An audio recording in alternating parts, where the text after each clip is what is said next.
And so basically it's DHCD's role to take the pronouncements the legislature makes, take the statutes and help to execute them and help housing authorities do their job as the legislature intends. So it's a state agency. It's part of the Executive Office of Housing and Economic Development. And DHCD stands for Department of Housing and Community Development. And that name just illustrates that public housing is one function of our agency. There's a lot of other tasks that we carry out as well. And so the Public Housing Division provides funding and technical guidance to LHAs. And that's basically the really major root of the relationship here. That's root, R-O-O-T.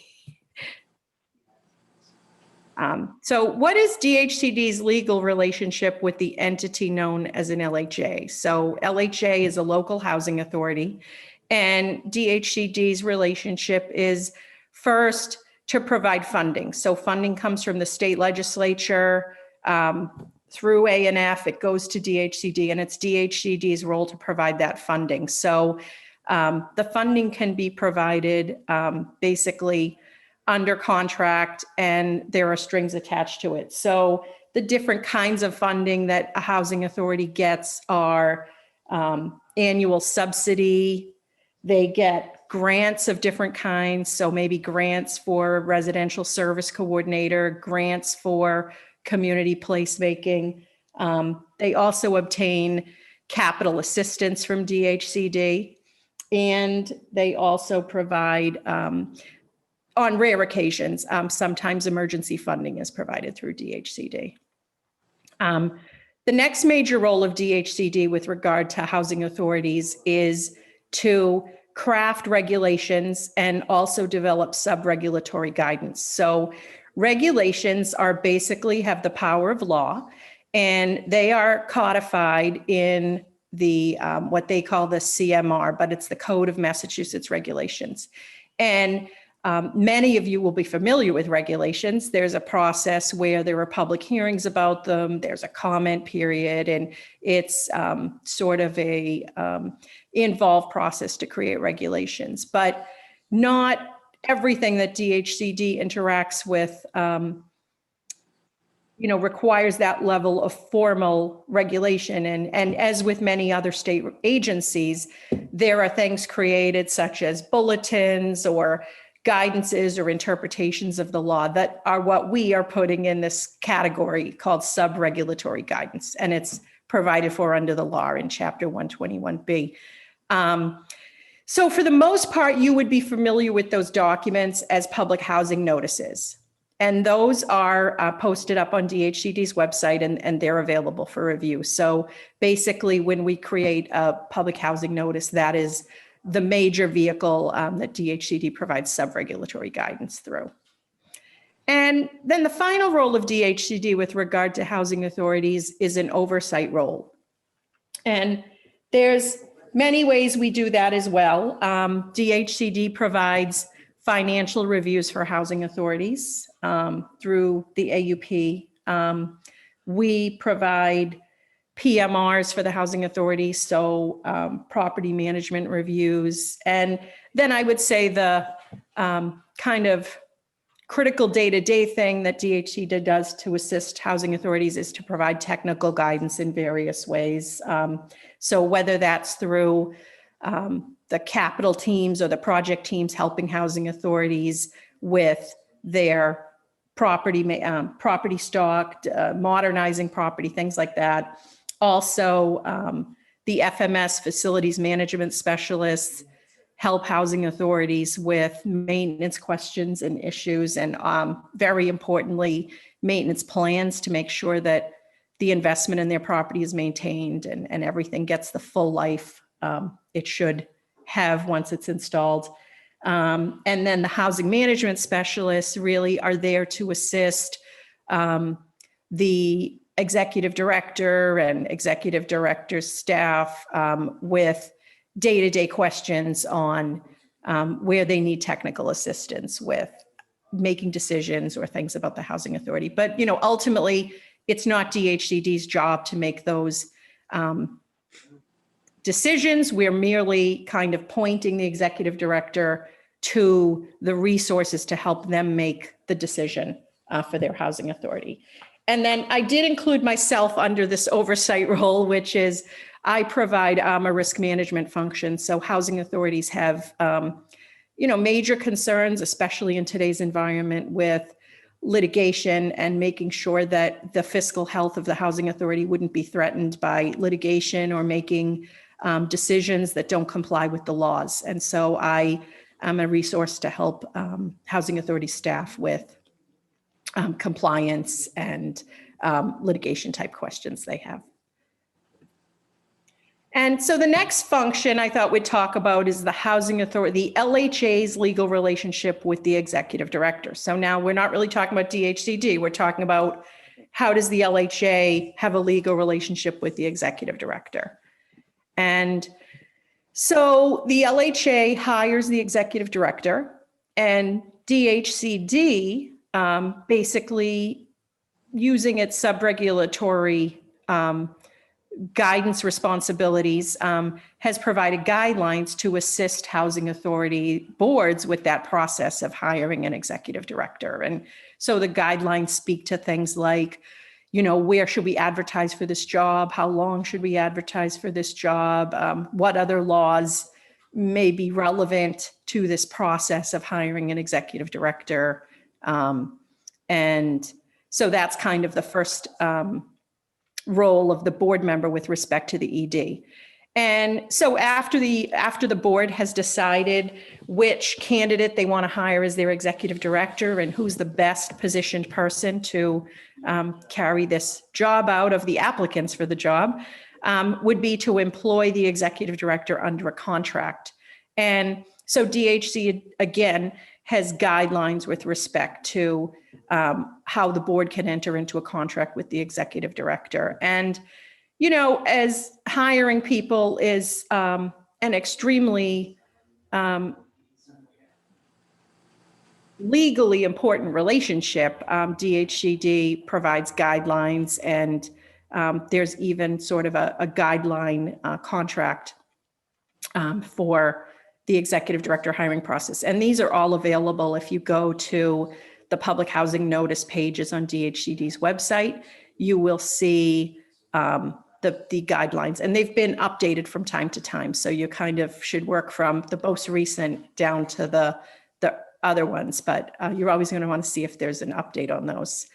And then the next thing that the LHA board does is once they have an executive director and they've entered into a contract with the executive director and DHCD has signed off on the contract, then the board's role is to provide direction to the executive director. So the executive director's job description will speak to what their role is at the housing authority, which is basically to carry out the day-to-day functions of the housing authority.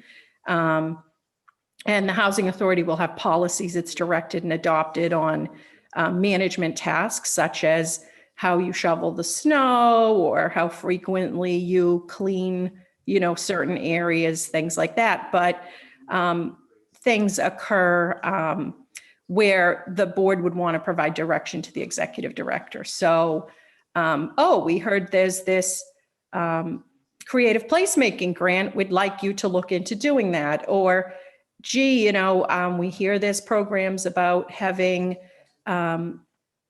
more energy efficient utilities. We'd like you to look into that. So the board can provide direction to the executive director.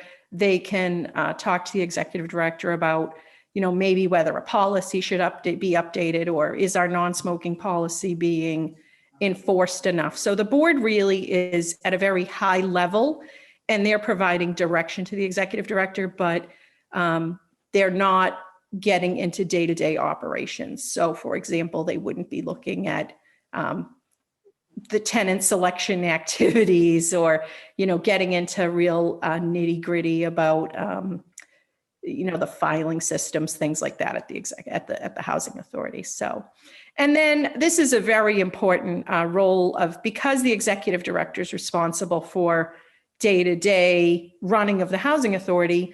the board's role in whether the housing authority is, performing as it should or performing up to the standards it could meet, is really the board's role in supervising and evaluating the performance of the executive director. And so, sorry, I'm just trying to look at this. Yes, and so then in parentheses here, it says as the LHA, not as individual board members. So in any of these things, the board is acting as, an entity that has taken a vote, and a quorum being present and a majority having voted will basically carry out the functions of the board, like any individual member of the board doesn't act alone.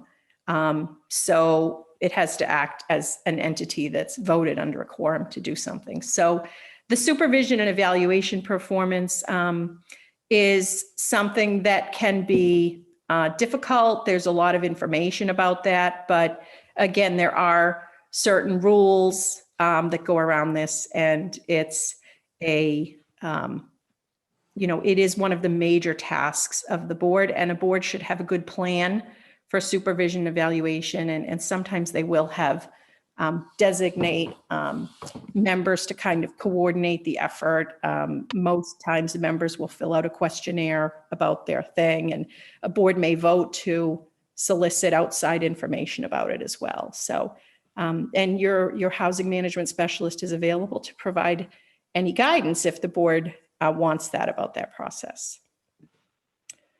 So the next thing would be, what is DHCD's legal relationship with the executive director? And if you listen carefully to what I said just now, you're going to know the answer, which is that we don't have one. So other than DHCD's role of making sure the contract the board entered into with the executive director follows the guidelines, DHCD does not have an individual legal relationship with the executive director. DHCD regulation and policy concerning LHAs. So the executive director is the executive or person who executes or carries out the LHA's duties or policies. Sometimes I see people are calling themselves the CEO, or sort of trying to use a word that's sort of descriptive of what they do, but that's the executive director. They usually also act as a liaison between LHA and DHCD. So for example, if they want to get a modernization project off the ground, they'll work with people at DHCD to help get guidance on how to do that. Guidelines for LHA hiring of executive directors are, I already mentioned that, but DHCD has put them out. They update them from time to time. And that's something a tenant board member should be aware of, because it's very important that they be followed in order to get the executive director's contract granted. And so there's also these DHCD guidelines for salary and qualifications of executive directors. And, that's really to help housing authorities make fiscally prudent decisions and have a good awareness of the baselines for salary for someone with these skills. So it's a helpful thing to boards. And then there's also guidelines and model contracts for for the contracts that a board would enter into, an LHA with the executive director. And then this is kind of the stopgap legislation where DHCD could take action if there were issues with the housing authority. So hold on. Okay. So at chapter 121B, section 26B, it says, if the department finds clear and convincing evidence of a demonstrable threat to tenant safety attributable to the conduct of the executive director, or financial misconduct or criminal activity by the executive director, the department, which refers to DHCD, may terminate the employment of the executive director in accordance with the executive director's employment agreement with the authority as approved by the department. So that's kind of the one place where DHCD would have a role, but the standard, which is fairly rigorous here, would have to be met, which is demonstrable threat to tenant safety attributable to misconduct, financial misconduct, or criminal activity. And that is the end of my remarks, and I'll let Sarah continue on to her section.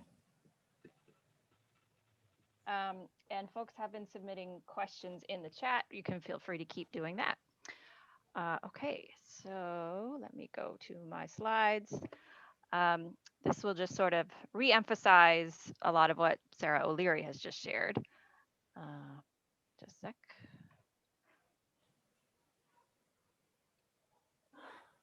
Okay, so Sarah was talking about the role of DHCD. So just to clarify a little bit about, well, then what roles do individual residents, local tenant organizations, and the board have? So any of you who've taken any of our trainings have probably seen this already. This is the chain of command for residents when they are having some kind of problem or issue at the housing authority. First, of course, you would submit a work order if it's a maintenance related issue. And then you would move along these steps, talking to other residents to see if they could help the administrative staff, the executive director, the grievance process. And then finally, if you want to appeal your grievance results, you can appeal it to the Housing Authority Board. And then sometimes, if you're a state resident, you can appeal to DHCD after the board. And then for federal residents, we put HUD down here, although DHCD does not know anything about that process. And I just want to clarify that this is something we don't really have a lot of details about, but we just want to note that federal residents cannot appeal to DHCD, and it would be HUD if there is a process. So that's a little complicated. And so that's the process for the individual residents, what you guys do when there is some sort of issue that you're trying to address. The more, and then as local tenant organizations, we have a whole training series, multi-part training series for local tenant organizations to address issues. So just to say a couple of things today, an inclusive and action-oriented local tenant organization can have a big impact on addressing problems at the housing authority. And then these are the steps that you can take, and many of you are very familiar with this, pulling residents together to speak with one voice. We have our spaghetti metaphor, where one strand of spaghetti is easily broken, but residents working together, it's not so easy to break a whole box of spaghetti when people are speaking with one voice. So in order to speak with one voice, LTO leaders need to talk to other residents as much as possible to know what's going on in the housing authority. And we know that's hard right now during COVID. But you can use, whenever folks are outside, you can find ways to talk in safe conditions outdoors, or you can use the old-fashioned telephone and give folks a call. When you have a sense of issues, the LTO prioritizes them to figure out which issues are widely felt, deeply felt, and winnable. And then you can make a plan to participate with the housing authority in the decision-making around those issues. And we know that this can be hard, that it's easier said than done.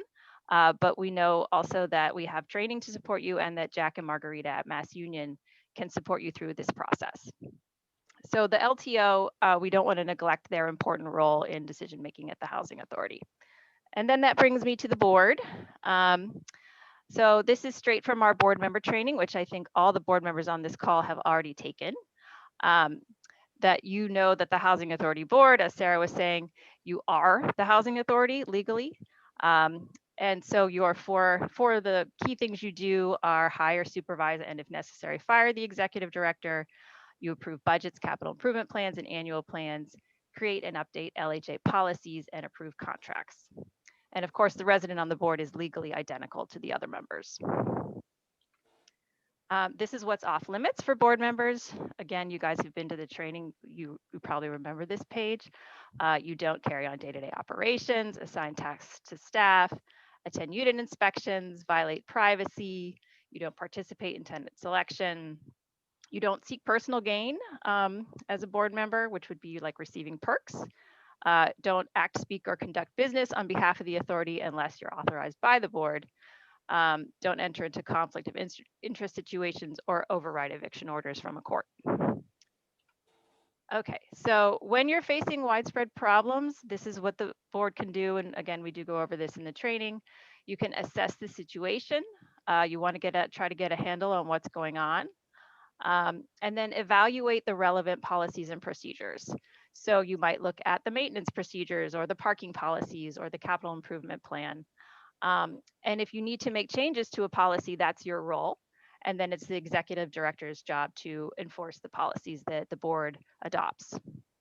The big one, of course, for many boards is holding the ED accountable, since the board is the boss of the ED. And as Sarah was saying, this is the board's job. It's not DHCD's job to do this in terms of who has the authority, because the board hires the ED. So it's then the board's job to supervise the ED. Another thing boards can do is seek out resources. The board can look for community development block grants, community preservation funds. Resources can help address a lot of issues. And then finally, just set a good tone. The board can, if the board is showing a commitment to resident participation, that will set the tone for the entire authority. So that's a bit on the role of the board. Again, going back to ED supervision, a best practice is to conduct a performance review of the ED every year, just as any employee gets reviewed annually. As a best practice, the executive director is an employee of the board. So this is a best practice that we suggest. And I believe there are resources out there that we can help you find. And then lastly, just remembering that residents are residents, but you're also citizens. You're also members of your town or city. So you can use those processes that are available as well to influence the board. 3 out of 5 board members are elected by the town. So you can run in those elections, or you can encourage other neighbors to run in those elections. They're often, people often run unopposed, and there are even vacancies. So this is another way to get more resident voice on the board. And then in cities, you can work with the mayor on the people that they appoint. And then just about the new tenant seat in towns, we are going to hold a webinar in March with DHCD so that folks can learn more about the process for appointing a tenant member to boards in towns. And of course, cities already have a process to follow. So we hope everyone will join us on March 26th to hear more details about that. So those are my comments for now. And we have a lot of time for questions. So that's great. Sarah, can I jump in and make a comment about the employment relationship with the LHA board and the executive director? Yeah, please. Sure. So another comment, and I suppose I should have included this in my presentation, but as this is sort of putting on my risk management hat and thinking about that it's important to remember that once the executive director is hired by the LHA board, that they become an employee of the housing authority. And as an employee in Massachusetts, you are, and this is an employee with a contract, but as an employee in Massachusetts, you have a tremendous amount of rights. Most importantly, to be free from sexual harassment, to be free of discrimination, to be free of pressures around working excessive hours outside of what's expected. So I just want to remind everyone that as a board, and in fact, even as an individual board member, that you can create liability for the housing authority as well as yourself by acts that are kind of could be seen by the executive director as harassing, discriminatory, bullying. And so it's just important to remember that that executive director is an employee and to have a high degree of professionalism in your dealings with them. Great. Thanks, Sarah. All right, so we've got a lot of time for questions, which is very good. I'm going to stop recording there.